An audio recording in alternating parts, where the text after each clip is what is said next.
This has to be probably the most hilarious article that I have ever read in my life. And it's something that I actually predicted is going to happen back in 2016. You see, in the United States and then the rest of the world, there was this initiative to get more women into universities.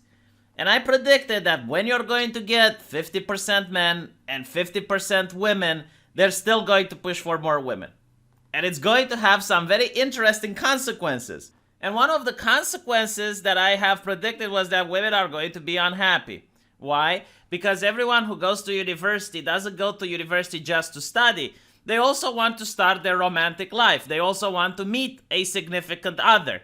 But if it's an overwhelming amount of women and you don't have enough men, well, I guess the men are just going to have to become very picky, right? Because economy, even in dating, functions on supply and demand. And if you have a short supply but a high demand, well, the men are going to become picky. And this is exactly what's happening. And apparently there is now a term for men being picky. The term was coined by mainstream author John Berger, and then the Daily Mail made it public.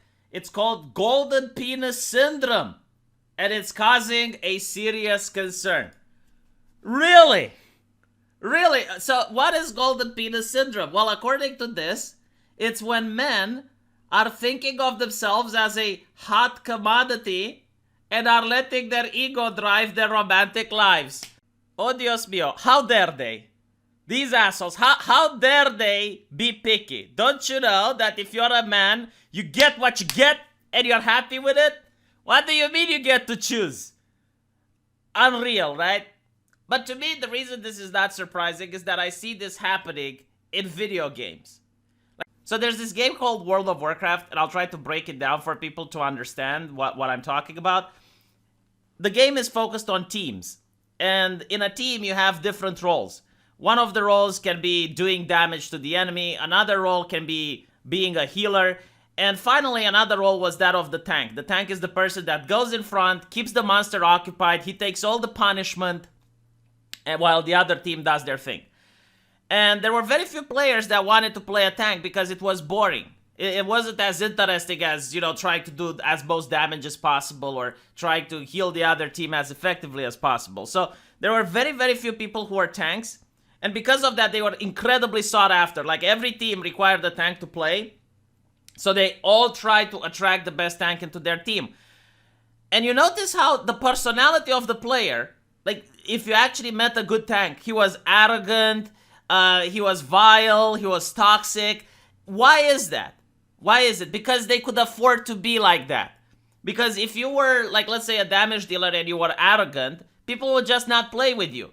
But because there weren't that many tanks to go around, people just had to play with you, so they had to put up with your toxic attitude. So what I'm trying to say is that this happens throughout all walks of life. Whether it is a video game, whether it is a company trying to hire the very best specialist in a field, or when it comes to dating. Dating is really no different than finding a job. So if you have, like, people that really want you for whatever skill you have, you can be picky. Right? And now normally, women are the ones that people want. Like, even an average woman is going to be sought after by most guys. It's just how the world is. So women can be picky. I mean, anyone who went on Tinder knows how it works. If you're a woman, you have choices. If you're a man, not so much. There's a video I made with a woman that tries to pretend to be a man on Tinder and ends up getting depressed because no one would even talk to her. No one would even acknowledge her. So it's normal for women to be the ones that are picky. But when you create an environment, a university, for example, where women are the overwhelming presence and you have very few men, then now the men are the ones that can be picky. And it's hilarious to see the cope. It is absolutely hilarious to see the reaction because, you know, like, these ladies could just say, you know, I want to date outside of my university. I'm not interested. I'll just date someone else. Like, I don't have to date someone from my class, whatever.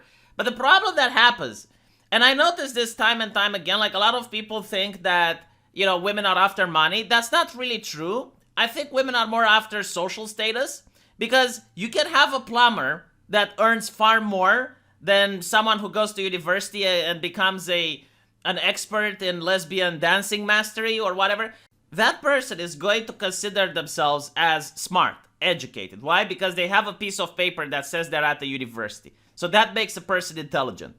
And they're not going to date someone else that's not intelligent. So for example, they're not going to date a plumber. Even though the plumber can make more money, and even though the plumber can be a very smart person, he's a plumber. He works with his hands in people's poop. It's icky. Like, why would you date something like that? I know how people think, because I've been to at 2 universities. Like, there was this girl who had a boyfriend which had his own company, but he didn't even finish high school. So she was really ashamed because of that. And then she was like talking with the other girls, like, my God, like I have to go to this dinner with everyone, and I'm so ashamed because like people will say, oh, what's your boyfriend? Oh, he's an architect. What's your boyfriend? Oh, he's an engineer. What's your boyfriend? Well, you know, he doesn't finish high school. And so it really matters, right? But that's not men's fault. I don't see why that is men's fault. Like, why do you say golden penis syndrome or whatnot? That's your fault for limiting your dating options. That's your fault for being a bigot and thinking that only people with a university are smart people. As a matter of fact, I want to say that you managed to supersaturate the market. Congratulations, all right? You're so smart, you don't understand how the economy functions. The economy functions on supply and demand. There is only so many veterinarians that the economy can incorporate. Until you become a veterinarian and you get now student debt, but you can't work anywhere. Because all the jobs are filled. And if you open a new business, if you have the money to open a new business, you don't get clients. So you could have been a truck driver, you could have been a plumber, but you don't like those because you have the stereotype that you go to a university to avoid those professions. Because those professions are somehow icky. And it's the icky professions that are now making money hand over fist. It's people like men who are going to trade schools because that's where the money is at and that's where the future is at. And people are going to university and they end up with student debt. And they cry to, oh, Joe Biden, please abolish student loan. How about you get a job and you abolished yourself? Oh, no, you can't? What? Then why did you go to that university? By the way, there's even like this pop culture idea that you should do the thing you like, regardless if you can't find any job. Like, what is that nonsense? It's like, okay, so if I want to be an astronaut, I should not try to take any other job opportunities because like I want to be an astronaut, goddammit, and I don't care if I'll never be one, but that's my goal in life. Like, how about being realistic a little bit? How about dragging your feet back to the ground and understanding that your main purpose is to provide for yourself, numero uno. And after you provide for yourself, then maybe you can think of other things.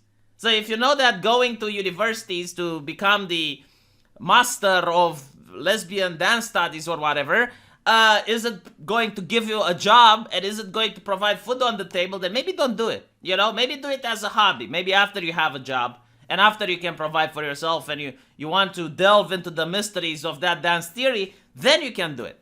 Let me know what you guys think. I found this to be absolutely hilarious, and I'll see you in the comment section. Take care.